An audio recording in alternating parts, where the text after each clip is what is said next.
नवरात्रि के दिनों में यूं तो मां दुर्गा की आराधना पूरे विधि विधान से की जाती है, लेकिन इस दौरान देवी दुर्गा के 9 स्वरूपों की आराधना के वक्त अगर वास्तुसम्मत कुछ बातों को ध्यान में रखा जाए तो आराधना के फल में अतिशय वृद्धि होती है। नवरात्रि के 9 दिनों तक छूने और हल्दी से घर के बाहर द्वार के दोनों ओर स्वस्तिक चिन्ह बनाना चाहिए। इससे माता प्रसन्न हो साधक को सुख और शांति देती है। वहीं अक्सर घरों में शुभ कार्यों में हल्दी और चूने का टीका भी लगाया जाता है, जिससे वास्तु दोषों का नकारात्मक प्रभाव व्यक्ति पर नहीं होता है।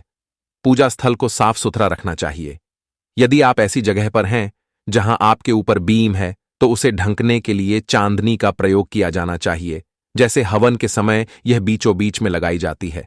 वास्तु में ईशान कोण को देवताओं का स्थल बताया गया है, इसलिए नवरात्रि काल में माता की प्रतिमा या कलश की स्थापना उत्तर दिशा में की जानी चाहिए। इस दिशा में शुभता का वैज्ञानिक कारण यह है कि पृथ्वी की उत्तर दिशा में चुंबकीय ऊर्जा का प्रवाह निरंतर होता रहता है, जिससे उस स्थल पर सकारात्मक ऊर्जा का प्रभाव पड़ता रहता है। दूसरा कारण, पृथ्वी अपनी धुरी पर 33 अंश पूर्व की ओर झुकी हुई है। इस कारण पृथ्वी पूर्व की तरफ हटकर 6 स्टेरमाइंट 5 पूर्वी देशांतर से यह दैवीय ऊर्जा पृथ्वी में प्रविष्ट होती है, जो ईशान कोण क्षेत्र में पड़ता है। दूसरी बात जो गौर करने लायक है कि अखंड ज्योति को पूजन स्थल के आग्नेय कोण में रखा जाना चाहिए, क्योंकि आग्नेय कोण अग्नि तत्व का प्रतिनिधित्व करता है। यदि नवरात्रि पर्व के दौरान इस कोण में अखंड ज्योति रखी जाती है तो घर के अंदर सुख समृद्धि का निवास होता है और शत्रुओं पर विजय प्राप्त होती है। वैसे भी वास्तु में बताया गया है कि शाम के समय पूजन स्थान पर इष्टदेव के सामने प्रकाश का उचित प्रबंध होना चाहिए। इसके लिए घी का दिया जलाना अत्यंत उत्तम होता है। इससे घर के लोगों की सर्वत्र ख्याति होती है।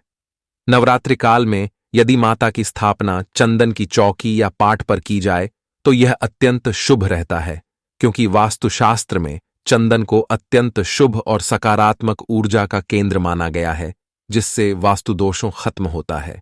इस दौरान साधना किस दिशा में जा रही है, यह बात भी अहम है, जिसका ध्यान रखा जाना चाहिए।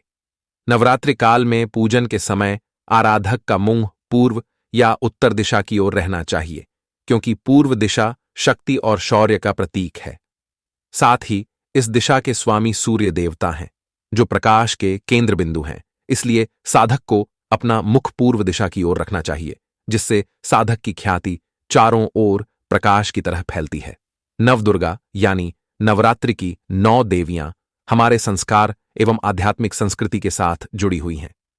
इन सभी देवियों को लाल रंग के वस्त्र, रोली, लाल चंदन, सिंदूर, लाल वस्त्र साड़ी, लाल चुनरी, आभूषण तथा खाने पीने के सभी पदार्थ जो लाल रंग के होते हैं वही अर्पित किए जाते हैं। नवरात्रि पूजन में प्रयोग में लाए जाने वाले रोली या कुमकुम से पूजन स्थल के दरवाजे के दोनों ओर स्वस्तिक बनाया जाना शुभ रहता है। इससे माता की कृपा साधक के सारे दुखों को हर सुखों के दरवाजे खोल देती है। साथ ही यह रोली, कुमकुम सभी लाल रंग से प्रभावित होते हैं और लाल रंग को वास्तु में शक्ति और सत्ता का प्रतीक माना गया है।